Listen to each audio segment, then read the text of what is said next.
So we have a couple of guests in our studio, and we might be adding a third in a little while here. I hope you have had a chance to see the teaser for the show Crashing, which is going to debut on HBO on February 19th. It's the world of stand-up comedians, and we'll get into the more details of that. But there's a show tonight. These guys are going to be at the Trocadero, and we want to welcome to our studio two gentlemen. First of all, welcome Pete Holmes to the program. Oh, yeah, okay. Star of Crashing. And we'd like to welcome our great benefactor of the Camp Out for Hunger for years, the one and only Judd Apatow. Yeah. You guys have cost me so much money. But you've done a good thing, man. You know, and the great Artie Lange is here. I haven't seen you in so long. They're doing their pleasantries. Yes. Artie's making his way over. We'll set him up on this. Sorry, this is better television than radio. Artie just walked in. He stole a cup from the hotel, it looks like. Get everybody set in place here. That's very cool. You got to put a chain on that like a pen at the bank. Wow. How you doing, Artie? All right, how you doing? The show, we were looking at the trailer. We love the concept, and this is actually sort of, Pete, this is your sort of a paraphrasing of your life Oh, experience. I thought you were going to say this was your baby. I was like, I've always wanted a baby. Yeah, it's a fictionalization. It's what Judd is so good at is taking something that's true. You know, I was religious. I did get married very young. My wife did leave me for a very small man named Rocco. He legitimately was named Rocco. Yeah, she left me for a boxer named Rocky. That is Boxer, real. wait, that's a detail I never heard. And here we are in Philly. It's so perfect. It's so perfect. But the show is much funnier. That's what Judd, we talked about what actually happened. The emotion we got correct, but then Judd is like, a real divorce isn't fun or funny or eventful. But you know what? There's a lot of sleeping and masturbating. Of course, that could be said of any lifestyle. So I gotta ask about this guy because What's my excuse? I'm still doing that. It's been a decade. there's a little detail that I saw in the trailer, and it's when you come in and you realize that your wife is sleeping with another man, and he has tattooed on his chest the L from Laverne and Shirley. Oh my God! I know. I had to pause it to make sure that was legitimately. I wish we could take credit for that. Oh. That is the dude's real. That's George Seriously? Basil. Are you That's kidding? his real tattoo. Jesus.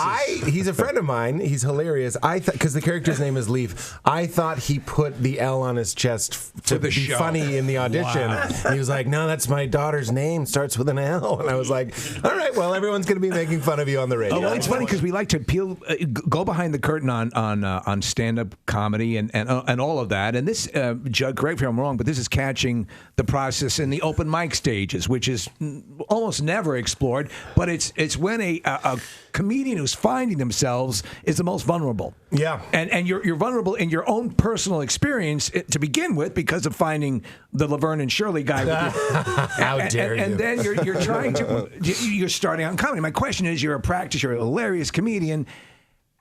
How did you retrain yourself to appear that you're in your embryonic stages? Comedy is so hard. It's so easy to revert right back to the beginning, I feel. But Judd, you would have us do the same material more than once for the same audience, which would manufacture. Okay. We would just bore the people who were watching us tape. So I would just say, Pete, do your act. And he's like, well, how do I bomb? I'm like, just do it and then do it again. And by the third time, they're just going to naturally not like you. They hate you. They're so mad. So I would do bits that I've written recently and bits. It was nice to do jokes that I wrote in my early stages as well. But I like origin stories, you know what I mean? Like when I want to see how Batman becomes Batman, because there's more risk that he's going to get beat up, there's more stakes, you're more worried for him. And Judd and I were excited that there hasn't really been a show about a comedian becoming good instead of just already being great. And Artie, so you have, from what I see, you have him on your podcast. Right. Is that legitimately your podcast, or is this just made up for the show? No, it's people I could never get in real life on the podcast. I don't Sarah Silver for like 30 years. I can't get on the phone.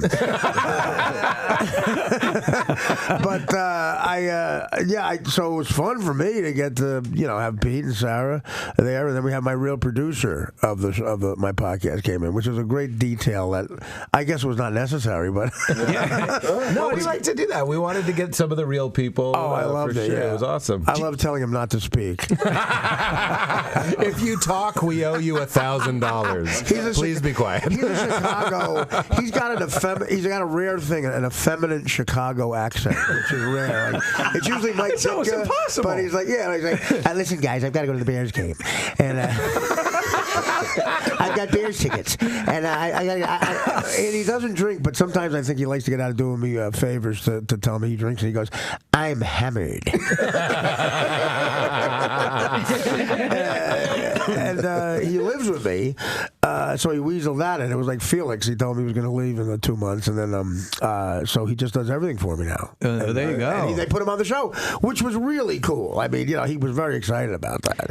As you're coming up as a stand-up comic, I love stand-up comedy. I've always wanted to be a stand-up comedian, but I realize how hard it is, and I'm not brave enough to get up on a stage and do that. But as you're doing this and you're doing open mics, and you have this vision of who you are, but that's not necessarily who you really are. Like you are who you think you are, and how you're perceived by your audience. So where do those two meet, and where does the success come from? Well, I think that's one of the interesting things we're exploring on the show is the role of failure and like a lot of pain and crappy experiences, kind of refining comedians into funny people. Because when you start, you're absolutely right. And the material you're doing is very bad and light and jokes that anybody could do. But the great thing about stand-up is it's so painful, you have to get better or you'll just keep getting hit in the nuts. Can you say nuts? Yes, absolutely. We have a nice relationship with Mike Birbiglia, and What I should have said was nothing.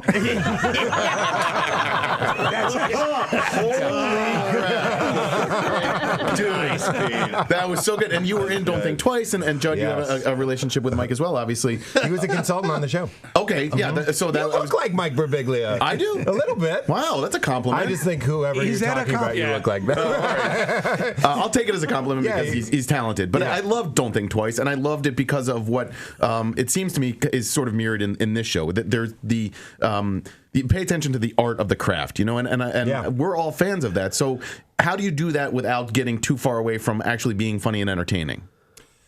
That's a great question. I don't know. I think we might have failed. Doesn't look that way. Well, it's about suffering. I mean, it's something about, it's a weird profession because you have to do it in front of people while you suck. Right. Yes. Like, that's a bizarre part of it. Yeah. And so if you're trying to make money and you desperately need to pay for your bills, and it's hard to get anyone to pay you when you're bad at it. So it's strange. Hookers do that, too. It's only other professional. They learn on the job. The hooker open mic scene is brutal.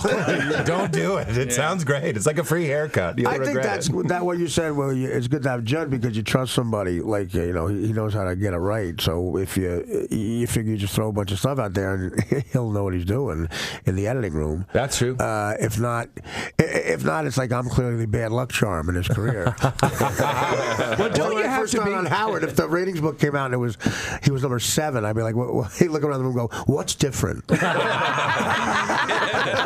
What's the reason we suck now? Well, that's actually true. One of the great scenes in the pilot, and a big reason why I think we got picked up, was this amazing scene that Artie did, that Judd directed in the pizza place, where the film we shot on film, so you only have 15 minutes per reel, and Judd just yelled out like, "Artie, talk about what you would warn a new comedian about." And Mr. Lange here, I'm a mess and I can't, it kills it. Consummate professional, destroys the reel. Everyone applauds, like Nick Nolte doing an amazing monologue. People are wiping tears. Someone got pregnant. It was amazing. But that's Judd's genius, knowing this is we cast what a real resonates. guy with real stories, and we just let him talk to a real version of me. I got to say, Artie, I read your book, Crash and Burn, and man, oh man, that is a powerful ass book. Your ability also to be as candid and entertaining at the same time, I think, is the skill set that makes you just such a great comedian. Because, there's a lot of soul bearing in that. And it's the Game of Thrones with heroin. It's unbelievable. Yeah. It's an amazing thing. And fewer breasts. Only mine. I'll say this though, I think you have a real solid dramatic capability. I know you're a Godfather savant. Why haven't you been? Does that entice you at all? The idea of perhaps dramatic acting, because I think you possess that ability. I've done it before, where people cast me and stuff, where they just say, I know you can do this. Like a director will say, I know you can do this. Don't worry about it. This guy cast me in a movie called The Fourth Floor. Yeah, in like 1998. And I told my agent, the guy had seen me on Man TV, and he said, "No, I know Artie can do this." I was playing the murderer in this movie, and opposite Juliette Lewis and William Hurt. Right. And I said, "Listen, I can't go to the Yankee Padre World Series if I take this part." And it was being shot in Nova Scotia. And I said, "So I'm going to have like $30,000 on something I'm not watching on television, and it's my team." So you're Robin Williams in Good Will Hunting if he didn't meet his wife. I don't have to go see About a Girl. That's the riff of the year, I think. I'm more like Goodwill Forte. I'm trying to think of a will. Goodwill Forte. So he agreed to let me do it. I agreed to do it. Oh, you did do it. I did do it. It's called The Fourth Floor, and the director was wrong. Yeah. No, I think it was. I did a good job, but it's so funny. Juliette Lewis and me have scenes together the whole time, and I was used to acting with people like Norm Macdonald, comedians who were trying to act. And in the first scene, I'm supposed to yell at her, and I yell, and she goes, ugh. And then I thought I really scared her, so I went, "Whoa, I'm sorry." And the director said, "No, she's acting." And I genuinely thought, but she was so sweet and got me through it. And I think I did all right, but I don't know. I would love to try that. Yeah, I mean, it's something that and it depends on the material. Yeah, I don't think Marlon Brando would have been any better than the guy who played the skipper in Alan Hale.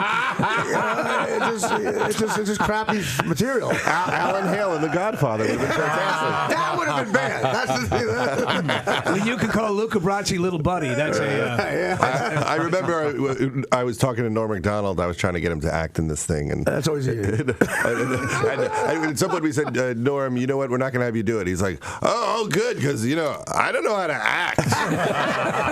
He goes, "You know how I act is I'll think of like a guy from a show, and I'll just do like a impression of him. Like this. I was thinking about doing Inspector Luger from Barney Miller." Wow. I opened up for him doing stand-up once, and they would yell out stuff from SNL. I go, "Do Burt Reynolds," and he would go, "I need the mustache."